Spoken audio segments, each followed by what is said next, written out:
안녕하세요. 자전거 여행 TV의 플랜링스입니다. 플랜링스는 제가 속해 있는 자전거 여행 클럽에서 사용하는 제 아이디입니다. 조금 어렵죠?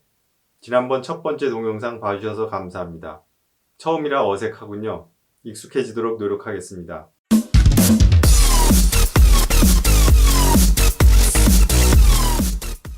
우리나라는 다른 나라로 자전거 여행을 가기 위해서는 배나 비행기를 타야 되기 때문에 외국에 비해 자전거 여행 문화가 발달하지 못했습니다.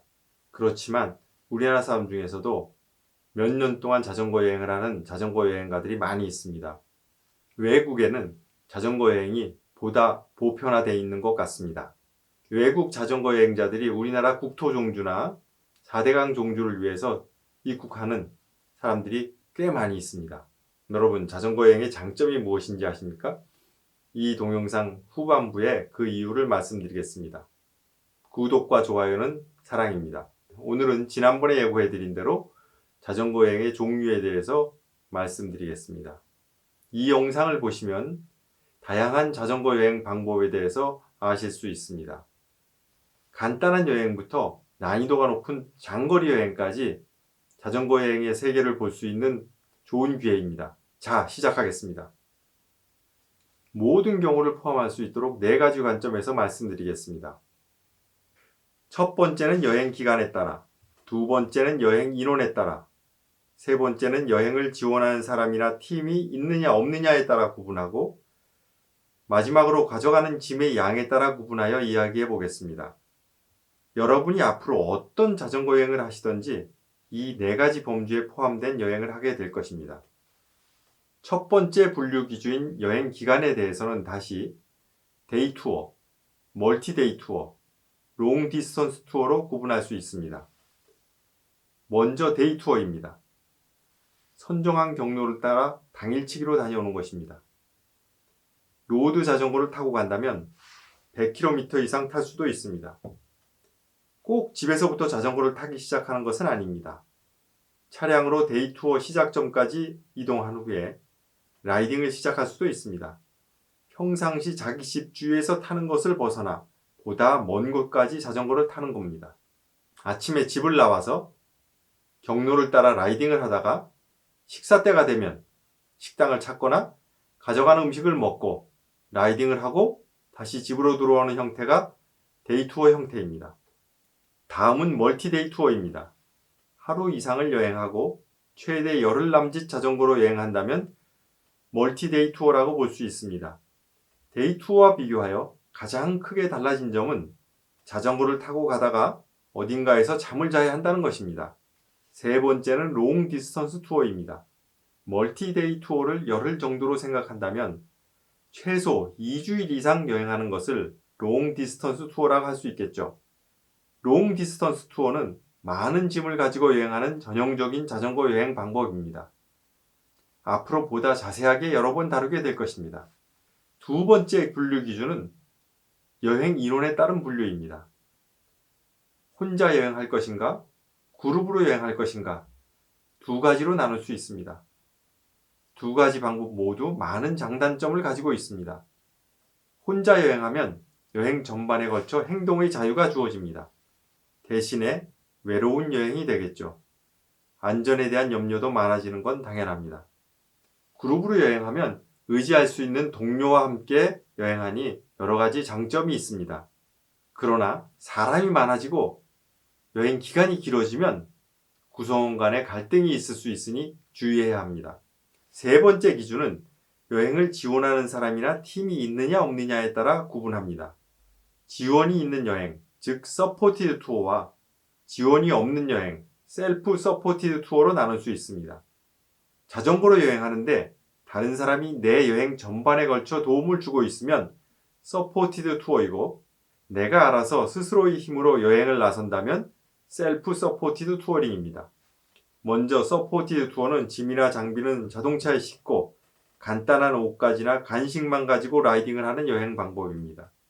잠자리와 식사를 포함한 여행 전반을 지원해주는 별도의 가이드나 지원팀이 여행을 리드합니다. 서포티드 투어의 다른 방법으로 주요 체크포인트에 지원팀이 배치되어 여행자가 지나갈 때 도움을 주는 방식도 있습니다. 이렇게 지원팀이 있는 여행은 어떤 특징이 있을까요?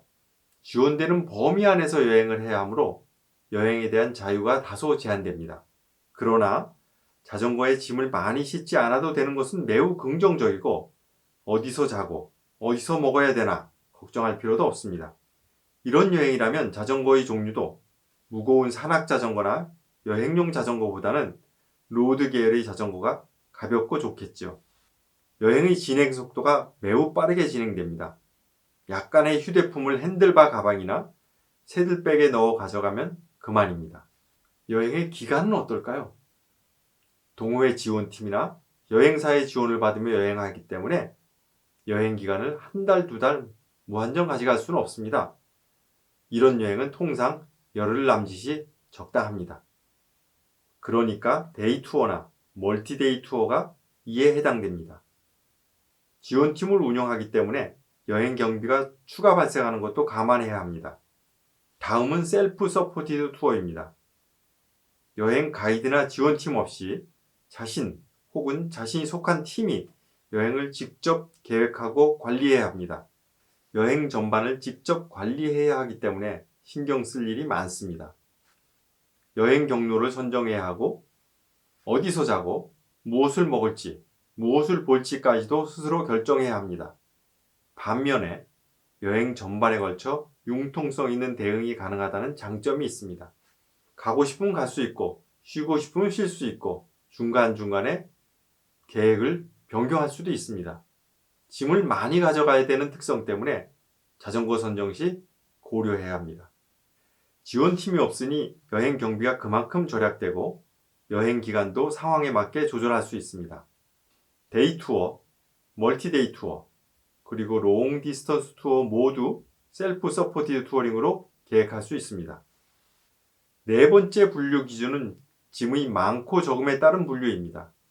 앞에서 소개한 어떤 여행이 짐을 적게 가져갈 수 있는 여행일까요? 여행 기간이 짧으면 짐이 적겠죠. 그렇다면 데이 투어링은 적은 짐으로 가능한 여행입니다. 또한 짐을 다소 많이 가져가더라도 서포티드 투어링을 하면 지원 차량이 짐을 싣고 가니 내 자전거는 가볍게 갈 수 있습니다. 짐을 적게 가져가는 여행 방법 중에 특징적인 형태가 크레디트 카드 투어입니다. 약간의 옷까지만 가져가고 신용카드나 현금을 사용하며 여행하는 자전거 여행 방법입니다. 텐트를 가지고 가는 대신에 호텔 등 숙박시설에서 자고 직접 취사를 해결하는 대신에 주변 식당에서 밥을 먹으며 여행합니다. 이런 여행을 오랜 기간 하기는 곤란하고 통상 열흘 이하의 기간이 적당합니다. 그러니 멀티데이 투어에 속하는 여행 방법입니다. 짐이 적으므로 자전거 선정에 보다 융통성이 있습니다. 짐이 많은 여행은 앞에서 나왔던 여행 중에 어떤 여행일까요? 그렇죠. 여행 기간이 긴 롱 디스턴스 투어나 셀프 서포티드 투어입니다. 통상 롱 디스턴스 투어는 대부분 완전한 독립 여행 형태로 진행합니다. 이 여행 방법이 자전거 여행자들이 가장 많이 사용하고 있는 대중적인 여행 방법입니다. 모든 것을 혼자 계획하고 결정하며 캠핑 준비가 된 상태로 여행합니다. 캠핑 장비, 옷, 자전거 수리 공구와 생존에 필요한 모든 짐을 가지고 여행합니다. 이동 중 잠은 가능한 텐트에서 자고 이따금 숙박시설을 이용하기도 합니다. 제가 선호하는 자전거 여행이 완전한 독립 여행 형태입니다. 자전거 여행을 시작하는 초심자가 처음부터 완전한 독립 여행을 시작할 필요는 없습니다. 처음에는 데이 투어와 멀티데이 투어, 서포티드 투어를 경험해 보는 것이 좋습니다. 하나하나 필요한 지식과 경험을 쌓고 준비하면 얼마 안가 독립 여행에 도전할 수 있습니다. 이 여행 방법에 대해서는 여행 리뷰와 브이로그를 통해 자주 다루도록 하겠습니다. 지금까지 자전거 여행을 4가지 분류 방법에 따라 구분하여 각각의 방법이 시사하는 시사점을 소개해 드렸습니다. 앞에서 자전거 여행의 장점에 대해서 말씀드린다고 했었죠. 비행기로 인천공항에서 다른 나라의 어느 공항까지 이동한다고 해봅시다. 이동하는 동안에 무엇을 느낄 수 있나요? 갑갑함에는 아무것도 없습니다. 오직 비행기 안의 지루함만 볼 수 있죠. 자동차로 여행할 때는 어떻습니까? 비행기보다는 낫겠지만 자연을 느끼기에는 부족한 점이 많습니다. 차 안에서 획 지나가는 경치를 아쉬워하거나 운전에 집중하다가 혹은 졸다가 많은 것을 보지 못하고 놓칩니다. 자전거를 타고 가면 다릅니다. 천천히 가면 더 많은 것을 보고 느낄 수 있습니다. 얼굴을 스쳐가는 바람, 등에 내리쬐는 따사로운 햇살, 지나가는 새들의 노랫소리, 코끝을 스치는 꽃향기까지 온몸으로 내가 지나가는 그곳을 느낄 수 있습니다. 그래서 우리는 자전거 여행을 밀도 있는 여행이라고 합니다. 매력적이지 않습니까? 여러분을 자전거 여행의 세계로 초대합니다. 오늘 방송은 여기까지입니다. 다음 편에 뵙겠습니다. 감사합니다.